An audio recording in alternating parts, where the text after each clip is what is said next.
Hi everybody, Massimo Grassi here. Welcome to the fifth seminar for the series of seminars started the Italian Reproducibility Network.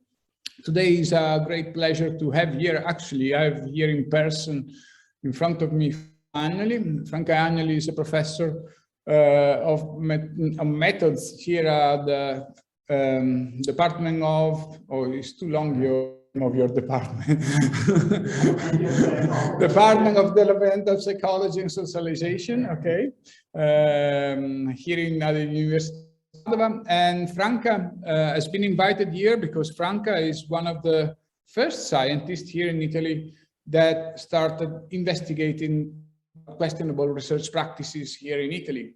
A topic that was completely unknown a few years ago for most of us, and I still remember the first survey she distributed through the Italian Association of Psychology.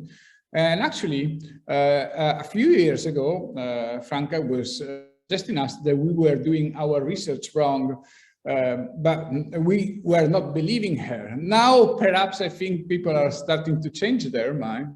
And we actually think that what Franca said a few years ago, quite well in advance, was actually correct. And now we actually dealing with these questionable research practices in any possible way. I guess by the title that today Franca is going to talk about, again, questionable research practices. I hope also she will talk a little about the new article she published a few days ago about replication. This is just my hope. I don't know whether you're talking about. So this is it. And I also have to thank for this and the next and the past and the future, the Italian Association of Psychology, which is giving us some money to keep open the Zoom account for these seminars. And I don't know whether I have to say anything more. I don't think so. So on my side, I said everything. Vittorio, Angela, no, Angela, Andrea, or I think, okay, it's just me. Okay, the seat and the word to Franca. But,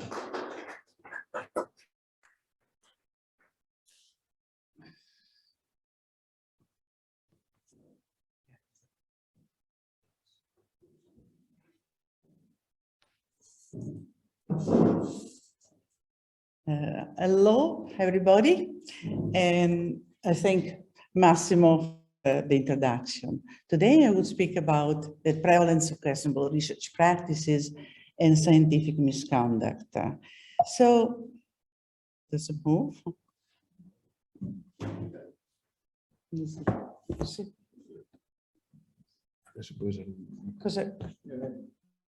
Okay. Questionable research practices are methodological and research practices that undermine the credibility and reproducibility of findings and bias the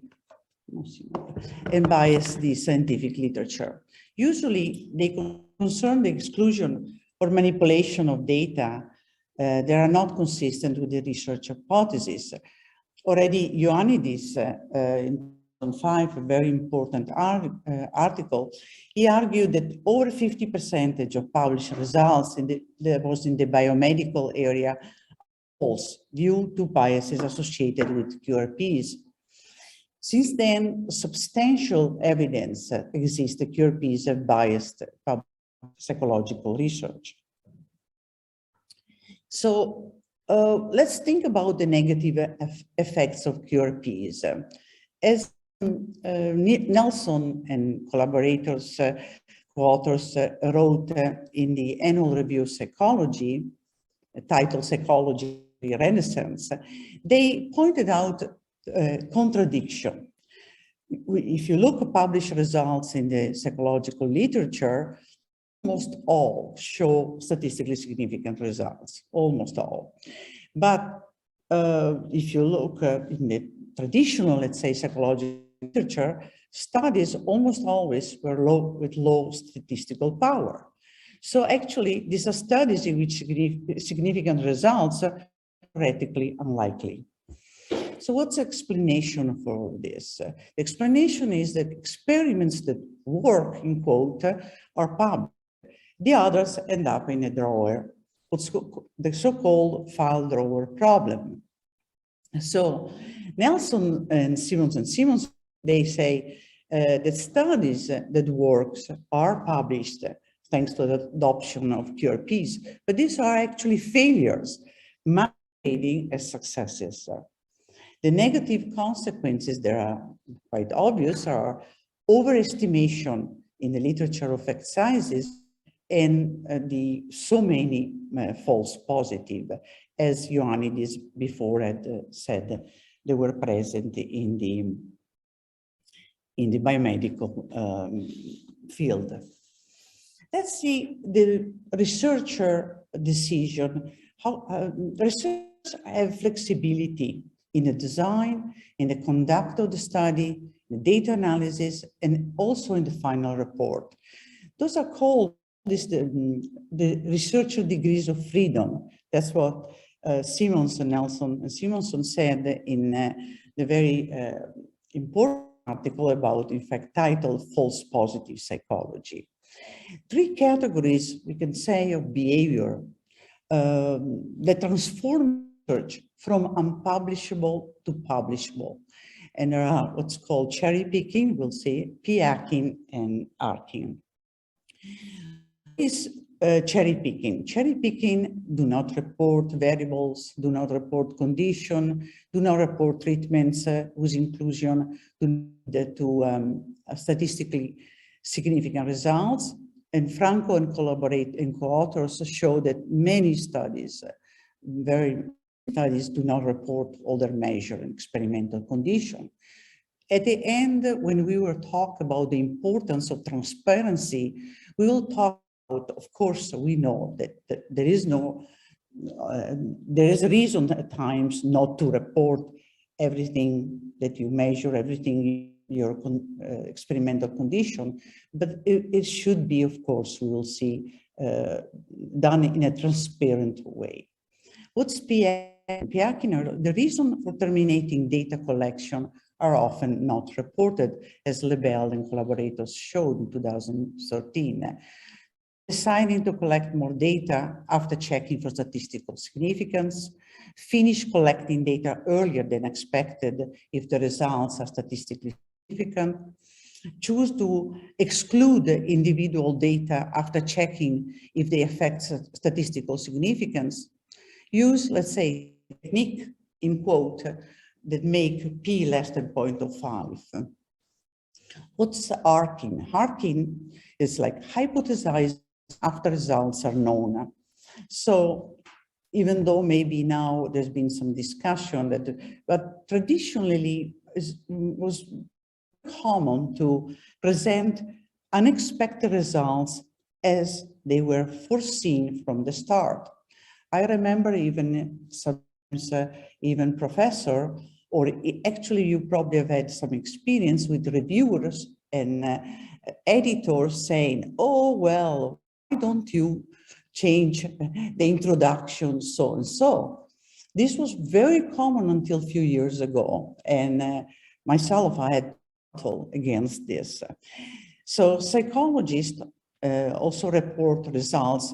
They tend to report traditionally congruent with hypotheses. This is what Daniele Fanelli has shown repeatedly, actually, in a paper in 2010.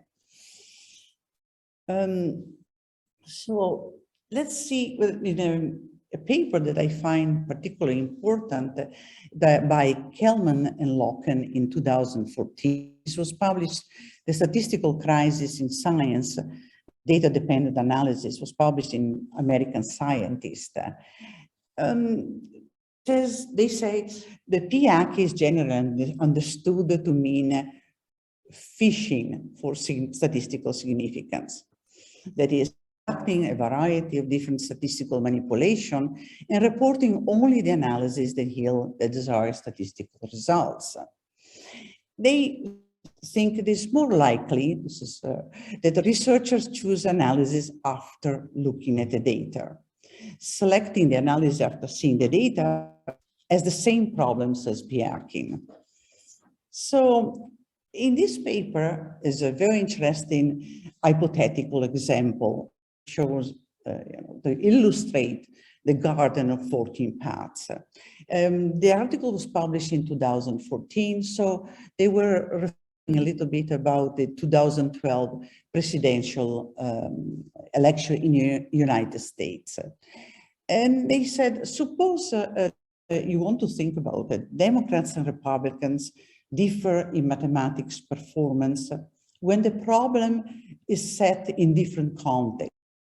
Let's say healthcare context or military context. So the scientific hypothesis could be Democrats do better in healthcare, while Republicans do better in the military context. So let's now look how many comparison could be relevant to this to the testing of this hypothesis. You can say this could be a comparison for each party. You compare performance for the two contexts. Second comparison, compare the context difference for the two parties. Or let's say, no, I'm going to restrict the analysis only to men. After all, we know that men are more political than women. Makes me laugh. Or you say, no, I restrict it to women because women are more sensitive to context. How many times I've heard this? So you can see. And then another one, this analysis, you no. You cannot say affiliation only Democrat, only Republican. You may say, now I want to do a fine graded about the affiliation. So I say, if you say that you are a Democrat, tell me your affiliation from less strongly to more strongly, and the same for the Republican, and so on and on and on. So what happened then? Looking at the pattern of descriptive statistics may guide researcher decision regarding which comparison to make. An author could claim support scientific hypothesis if any of this comparison is statistically significant. So the problem is many mapping from a scientific hypothesis to many statistical comparison. So let's look about some ethical consideration. Phishing or p-hacking are obviously unethical practices. This is the point of view of Gelman and Locken. They were generous. It's unlikely, they say, that many experienced, knowledgeable researchers engage in these practices. The practices of deciding which analysis to perform after looking at the data is much more likely to occur than p-hacking, and much less likely to seem improper. Now we think differently. Each decision, which data to exclude, what transformation to employ, which comparison to make, combine to form a forking path. Making this decision after looking at the data changes the probability of type 1 errors. So now that we have talked about, in general, about QRPs, we can ask ourselves how widespread is the use of QRPs. The first survey, the large-scale survey, was done by John and Prevalence, published in 2012. And they surveyed QRP prevalence among psychologists at the US universities. They asked psychologists whether they had ever used each of 10 QRPs. There were two conditions. One condition was called the Bayesian truth serum condition. And this was a condition, I don't want to go into the detail, but to increase the chance that people would say the truth about the engagement in QRPs. On average, they admitted used around 37% of 10 QRPs. The control condition, on average, researchers admitted having used around 33% of 10 QRPs. So very little differences. And what are these QRPs that they use? I'm going to go into the detail because then we will see the study of QRPs that I've done with collaborators here in Italy that Massimo alluded to. So in a paper, failing to report all of the study-dependent measure, deciding whether to collect more data after looking to see whether the results were significant, failing to report all of the study condition, stopping collecting data earlier than planned because one found the result that one had been looking for. This makes me laugh. In a paper, rounding off a p-value, for example, reporting observe a p-value equal 0.054 and say p less than 0.05. Actually is a lie. In a paper, selectively reporting studies, deciding whether to exclude data after looking at impact, doing so on the results, reporting an unexpected finding as having been predicted from the start, claiming the results are unaffected by demographic variable, and falsifying data. Of course, falsifying data is not a QRP, it's fraud, it should be said. So in Italy, we replicated the condition. There was no Bayesian truth serum of John and collaborators among Italian research psychologists. This research has been done by in collaboration with Vickers and Feldkamp from Tilburg University and Albiero and Cubelli, that were at the time the secretary and the president of the AIP Association. An email invitation was sent to all the mailing list, around at that time, a little bit more than 1,000 enrolled in the AIP as member. 277 people, researchers, answer at least part, and 208 completed the survey. This is considered quite a good response rate, even though it may seem low, but it's actually higher than some response rate in this type of survey. The instruction and QRPs were all translated into Italian, and there was also the back translation. So what's important here is to look at the prevalence estimate and the self-admission that I indicated in red.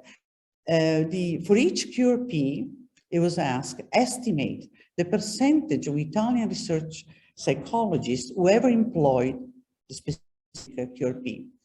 Then I leave the second one, but then the third was the question, have you ever employed it in your research? And this is what we call the self-admission. Then there was another question, is use of this QRP defensible? And you could respond, no, possibly yes. There was also a question at the end of the survey, have you ever had doubts about the integrity of your collaborators, graduate student, researcher at your institution, researchers at other institutions further away from you? So I'm just presenting here briefly the percentages of self-admission for the first five QRP. And you can see that both for the US and the Italian, for the first two QRP, failing to report all the study-dependent measure, and the second one, you have between 50, around 48%, and a little bit less in Italy, but around more than 50% for the US. And so for like in a paper, rounding off a p-value, you find a 22% Italian and the US. And it's interesting because there is another study that I don't have time to talk about by Fiedler and Schwartz, with German researcher, and they found the same percentage, again 22% of rounding off a p-value. something to be said there. So for the other QRP, you can see that for like the 6th and 7th QRP, we are around 40%, a little bit more for the US. So quite similar percentages. What's interesting about the fraud, you can see that for the US was a control condition, so it's lower, but for the Italian, 2%.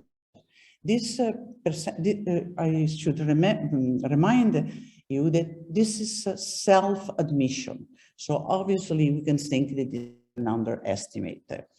This 2% is very similar to what Daniele Fanelli found in the United States for psychologists, but also for other fields. Unfortunately, very recently, I know that in the Netherlands, a study by a group of the University of Amsterdam and also some psychology vicars from Tilburg University, and they had a very large survey about in which they were seeing the presence of falsification, fabrication, and they got results at 4%. So very large scale, very good research, and it's astonishing that that makes it now thinking that 2%, unfortunately, is a lower self-admission rate. So by looking at the US and Italian self-admission rate, you can see these are the confidence interval. So you can see that the pattern is very much the same. So even there are some differences, but you see it very much pattern in the same. And answer, when you look at they form a Goodman scale. If when order a yes to one question predicts a yes to a lower ranked question. And in fact, the coefficient of reproducibility is very similar for US respondent and Italian respondent. So this is something that I think I took from John's paper. There is a rough consensus among researchers about the relative unethicality of the behaviors, but large variation in where researchers draw the line when it comes to their own behavior. So there was also a question about defensibility, which I find interesting and present the model defensibility for US and Italian psychologists. As you can see, for the first 5 QRP, US always, if they admitted to having done it, they said, yes, it is defensible. The Italian, if you look at it, I have a column with self-admitted, also a column for all the responses. And as you can see, when I under the all responses, 3 says no, no, no, and possibly. And even self-admitted, they say possibly. So it's hard to interpret that because it could be due to language differences, the cultural aspect, so we don't know. But it's interesting, the difference. The other QRPs from 6 to 9 to the 9th, it is the same. For the US, it's yes, it is. If I do it, it is defensible. For the Italian, if I do it, it's possibly defensible. So, in fact, the Italian researcher who used a QRP most frequently said it was possibly defensible, and all the Italian researchers responded no for 4 QRP and possibly for others. As probably you remember before, we talked about self-admission, for self-admission rates, but also we asked, tell us what you think the prevalence is about this QRP in other Italian researcher. And so the self-admission is in yellow or orange, I don't know, it looks, but in red, you see the estimate, and you can see the estimates for all of the QRPs are always higher, always higher.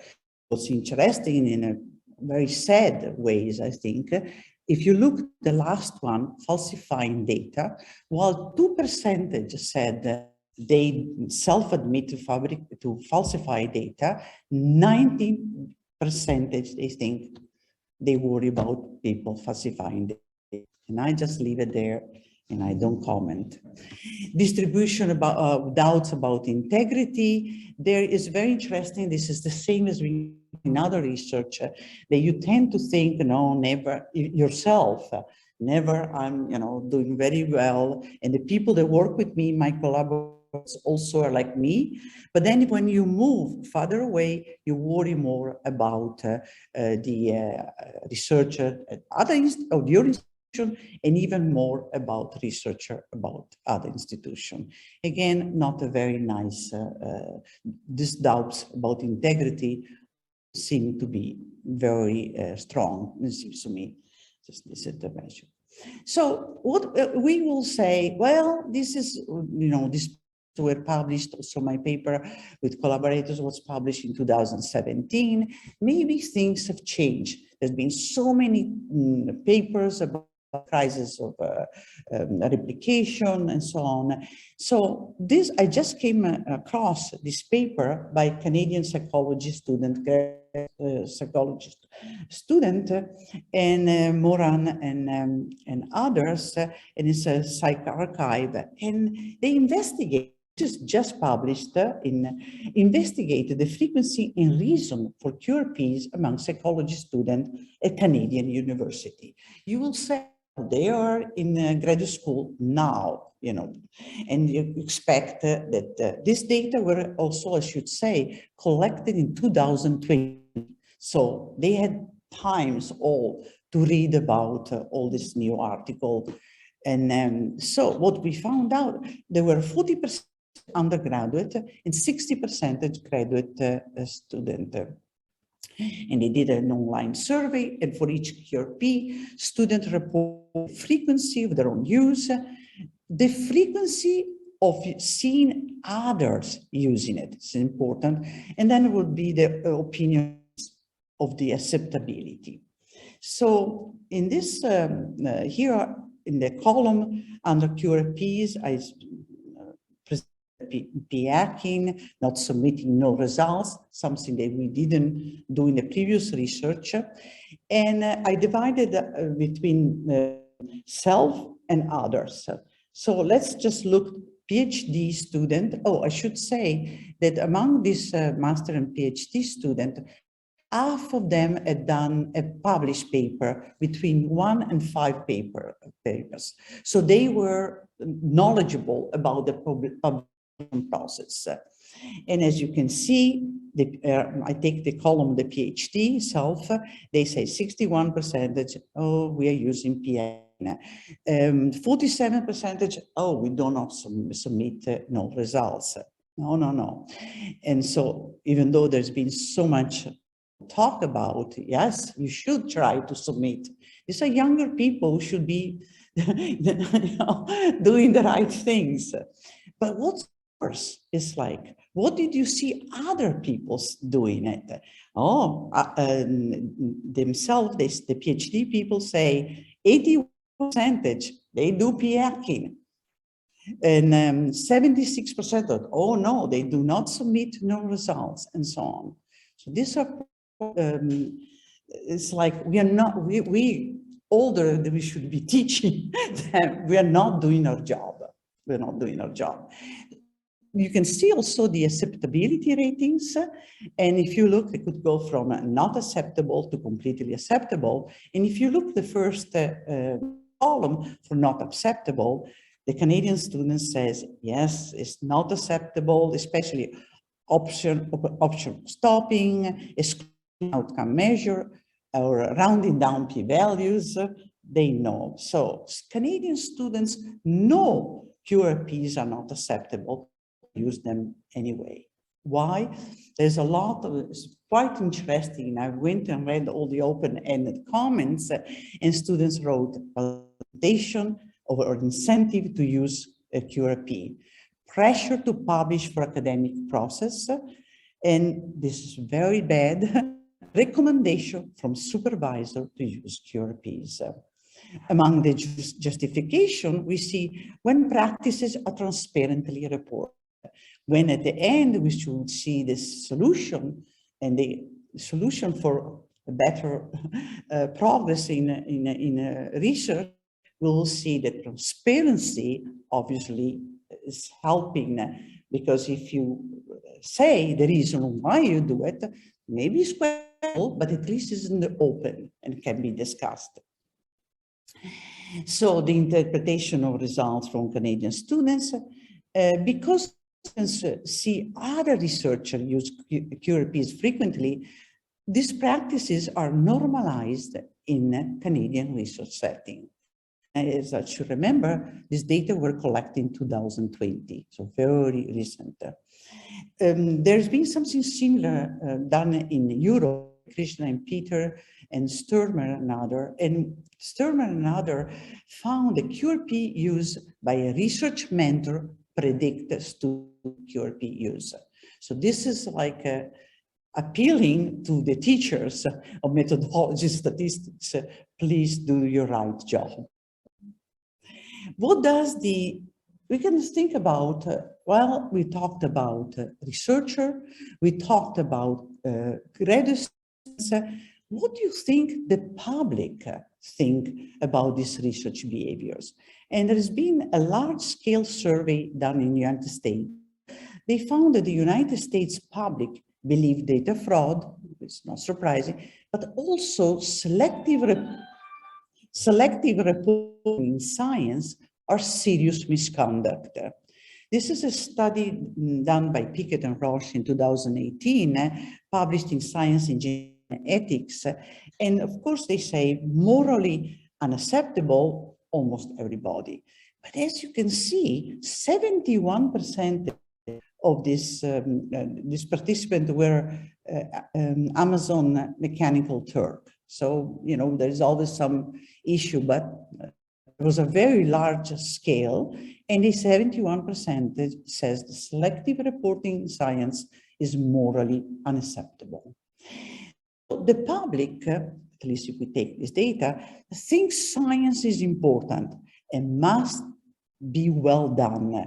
Improper behaviors are considered serious misconduct. Well, these selective reporting results may be, because I went to how it was presented, and I think they may have been influenced by biases in the survey question. So they look to me a little bit leading, what we call leading question. So the research should be replicated. And in fact, Daniel Lakens has done a registered report to do this kind of replication of this work in 4 different countries. And we're expecting the result to see what the results are. So what are the ethical considerations? QRPs are not considered equally bad ethically. In the US and Italian studies, we have seen that QRPs are consistent with the Guttman scale as an ordering of severity. The Canadian students' acceptability ratings, they vary systematically across QRPs. If you look at the paper by Gelman and Locken in 2014, we clearly see that they say p-hacking is an unethical method of obtaining statistical significance. But defining statistical analysis post-hoc may unintentionally have the same harmful consequences. So QRPs, whether they could be intentional, they could be unintentional, but in any case, they can occur when designing, conducting, analyzing, supporting research, and they produce biased study results. And not all QRPs are consciously even motivated. There have been some efforts to categorize the seriousness of research misconduct. And here I refer to the work of Hall and Martin, 2019, in a journal called Research Policy. They try to, of course, blatant misconduct, that's data falsification, that's misconduct, and there is no problem there. But then they try to categorize questionable as inappropriate. And personally, I don't find this very good, as you can distinguish, because they say questionable is, there are no clear rules, but the researcher is reluctant to reveal the actual practice. Well, this is exactly the that we don't want, and because the research progress should not be conducted, under secret. In fact, at the end of this presentation, I will insist about transparency. And so this is just exactly the opposite of what we want to change. Inappropriate, it says rules exist, but with some kind of variation. And the author put selective reporting omitted data here under inappropriate, but it's like with the variation, because they said, oh, it could be variation within countries, within context. It seems to be a very blurred distinction between questionable and inappropriate. And in fact, another article by Butler and later they say it's just a gray zone. There's a gray zone of questionable research practice. So in my mind, efforts to define different levels of seriousness have not yielded convincing results. So now we get to the solution with the post-STEAM psychologists say ethics and transparency. How can we have been talked in the previous presentation here about pre-registration. Institutionalize registration before beginning the research. And I want to say also replicability. Incentivize replication. This is something that actually Hubbard in a fantastic book called Corrupt Research, I invite everybody to read about. It says, unless replication should be incentivized. I want to refer here to an article myself in collaboration with a group of researchers at the University of Melbourne in Australia. We looked at the view of replication by Australian and Italian psychologists. In this survey that we are willing to, anybody wants to know more about, I will be willing to write and communicate about this. But it's clear that in the open-ended comments by Italian researchers says, replication is not valued. We editor reviewers, they ask novelty, they ask innovative, and absolutely there was this no, replication, we cannot do it because we cannot publish them, which is wrong, because I just personally, I just did with Gianmarco Altoè here at the University of Padova and other students, Francesca Melchiorre and Claudio Zandonella. We published a failure to replicate of a paper that was published in 2007, and there was, but I have to say, still the original paper is still cited. And the new paper just published in 2021, so has only one citation. So there is this tendency to citing the original paper, even though the replication show failure to replicate. So I think it's extremely important. In fact, as I said, Hubbard says, institutionalize replication research. Transparency means open materials, data sharing. We know there is still this difficulty of data sharing, open code, all the script. Well, unfortunately, I saw, it was like, I think within the last month, this article by Hardwick and his collaborator was published in Perspective on Psychological Science. And he said, what point are we?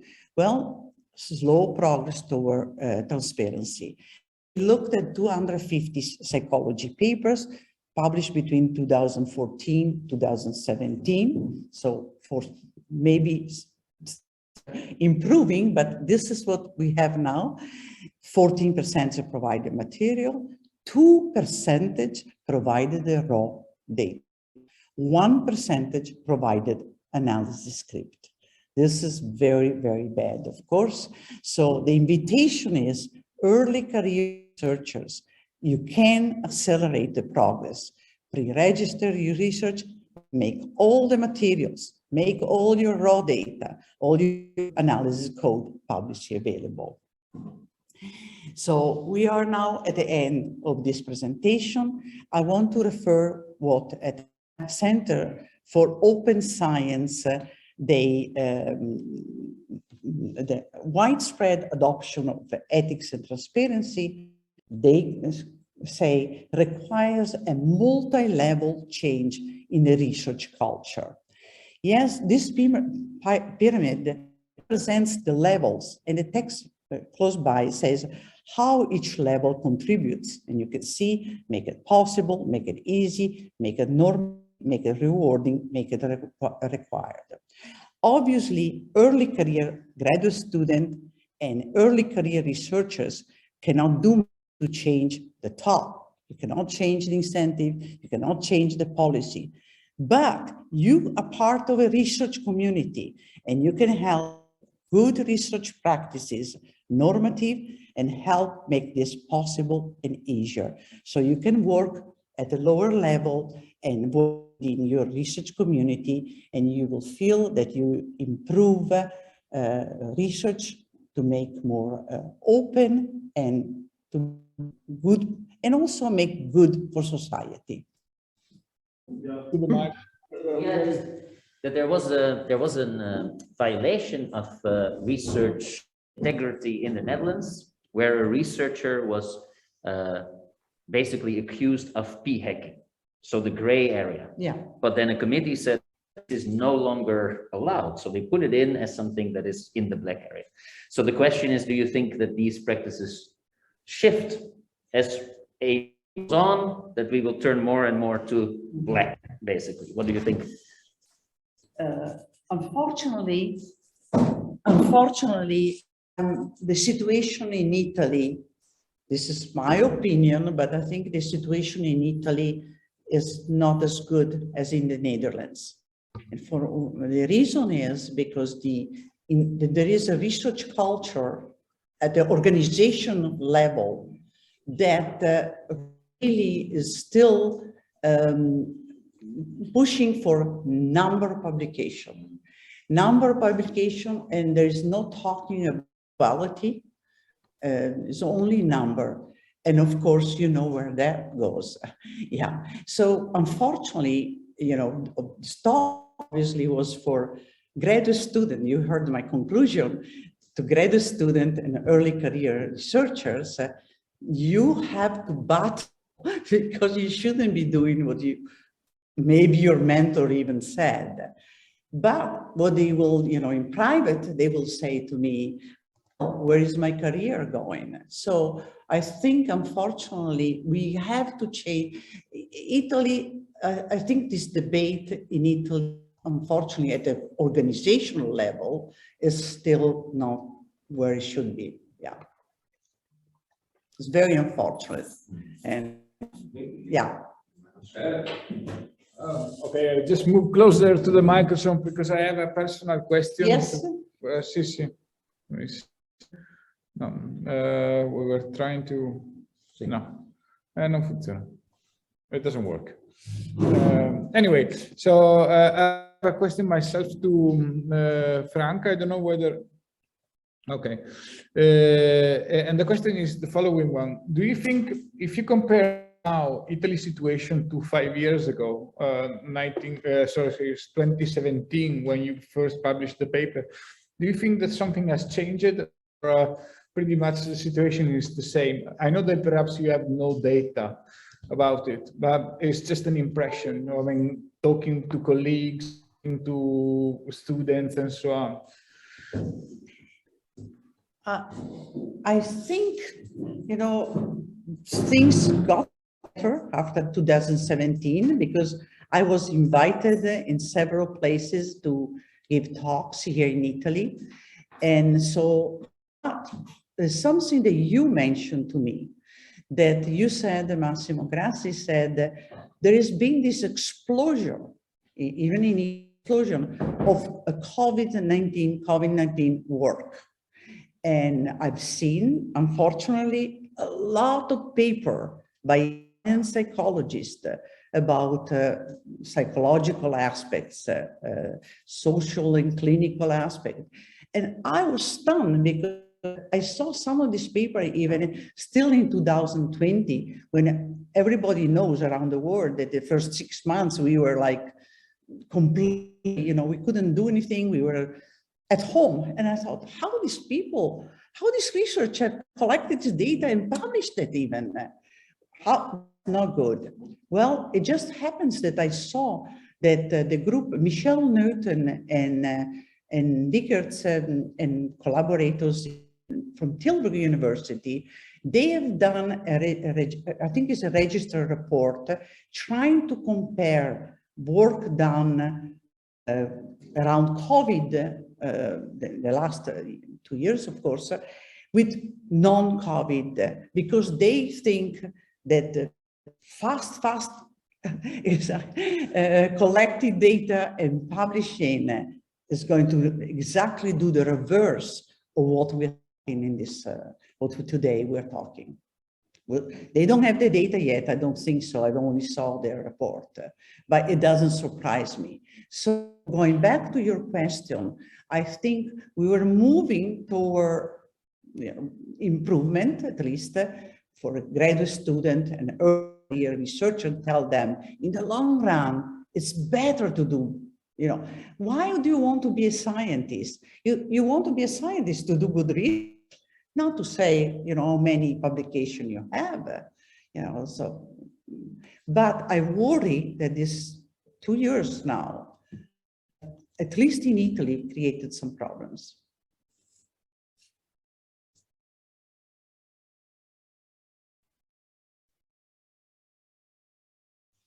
I would like to, thank you. I would like to hear from some graduate student or early career researcher. For now, I think I have one question from Vittorio. Yeah. Can you hear me? Yes. Yes. Yeah. Sorry, I'm not neither a researcher or a student. I'm a technician, and my question is related to tools. As a matter of fact, I think that in the last decades there was both a widespread dissemination of theoretical concepts related to good research practices, and at the same time, I think larger availability and accessibility of high-level data analysis tools like R, but also online tutorials, dedicated blogs, and so on and so forth. So first question is whether you agree with these two factors description of this situation, and whether would you consider one of these two factors more relevant than the other, especially for example, for educational purposes, whether, for example, I as a technician should do tutorials on how to use R and so on in order to foster good research practices, or the actual focus should be on theoretical concepts. Thanks. Thank you for this question, because it's, you know, I've talked more about the theoretical aspects, but you're perfectly fine. You know, a lot of work. When I presented the pyramid, the Center for Open Science, you saw that at the lower level, they talk about the infrastructure. The infrastructures is about building tools that can help, you know, collaborate, of course, because and otherwise all these theoretical talks would go nowhere. So I think both levels should be, you know, the theoretical, of course, discussion should inform how constructed tools that help us sharing data, and also, when I was saying at the end, trying to collaborate. Perfectly fine. It's correct what you're saying. There should be also, but there is a lot of work done. There is something also I didn't say, but I'm going to say is what maybe in Italy there is a lack of, in a lot of student, unfortunately, there is a lack of good statistical training.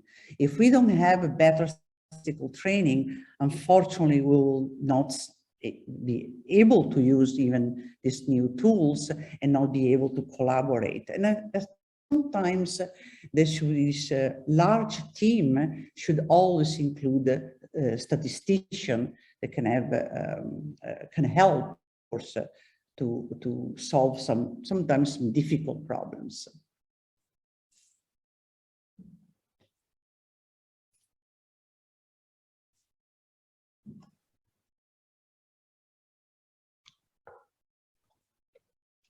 Thank you, Professor. Okay. I'm reading just now another question from Fabrizio Pizzagalli. Fabrizio, would you like me to read the question for you, or would you like to ask it yourself?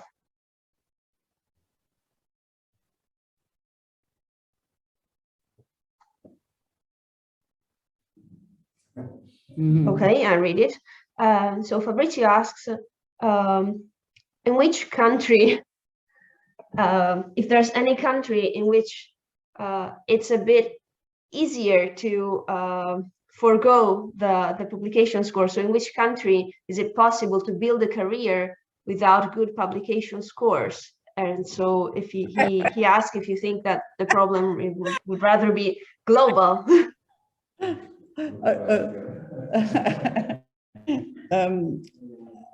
I don't know to respond. No, I think I don't want to be misunderstood. I'm not saying that you shouldn't publish, obviously. I said that for complex reason in Italy, for our history, in Italy there was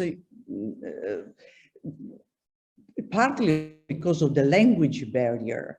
You know, if you take until 30 years ago, it was difficult for Italians, even with good research, not publishing in English-speaking journals, English-writing journals. So we had an history of difficulty, let's say.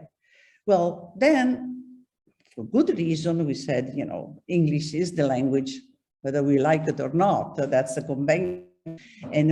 But I think we copy something that was done in the United States without understanding, you know, also that there were other problems. So I'm not saying there are countries in which you don't have to publish. I never said that.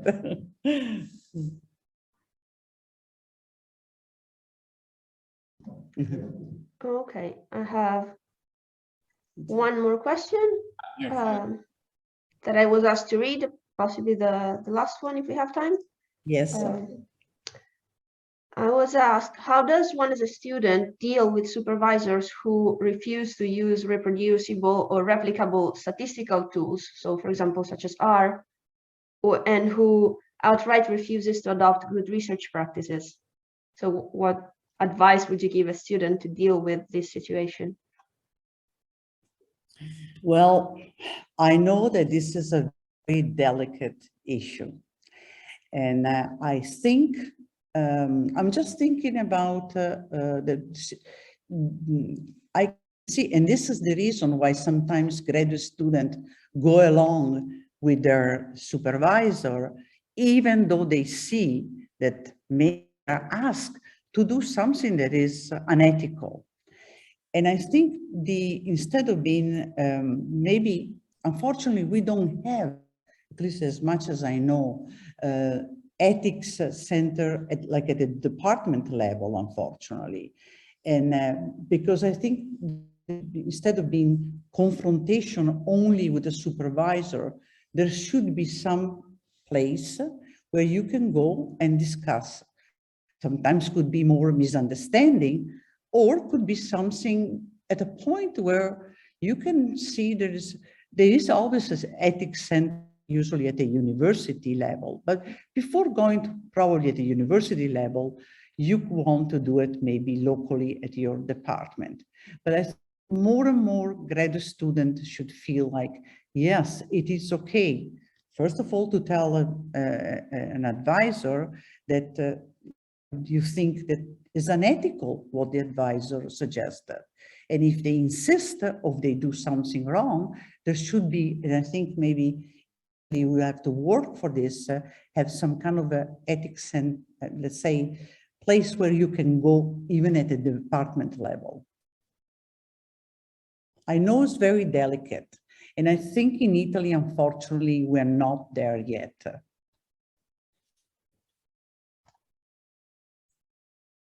Okay. Okay. Thank you very much. Well, that was the last question I had and to read out. So I would just say a few words.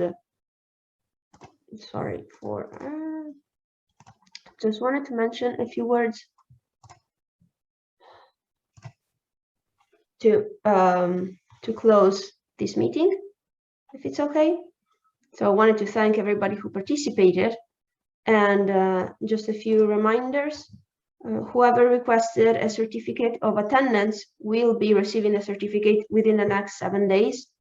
We are sending out the certificates in groups, so they may not all arrive on the same day, but they will arrive within 7 days. So please wait at least a week before contacting us, or wait 1 week before contacting us if you haven't received your certificate yet.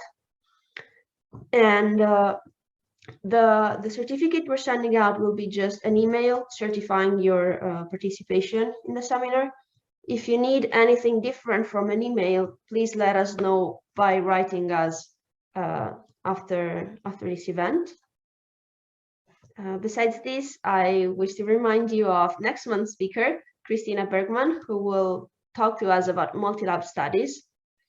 And finally, the video of this presentation will be made available on the YouTube channel of ITRN. ITRN members will receive an email as soon as the video is available. If you do go and watch the video on YouTube or share the link, please also subscribe to the YouTube channel. That's another one of the small actions that helps ITRN grow and gain visibility online and offline. So that's all. Okay. Thank you, Federica. Thank you, Massimo. Thanks, everyone. And Professor Agnoli, of course. It was a pleasure to hear your talk.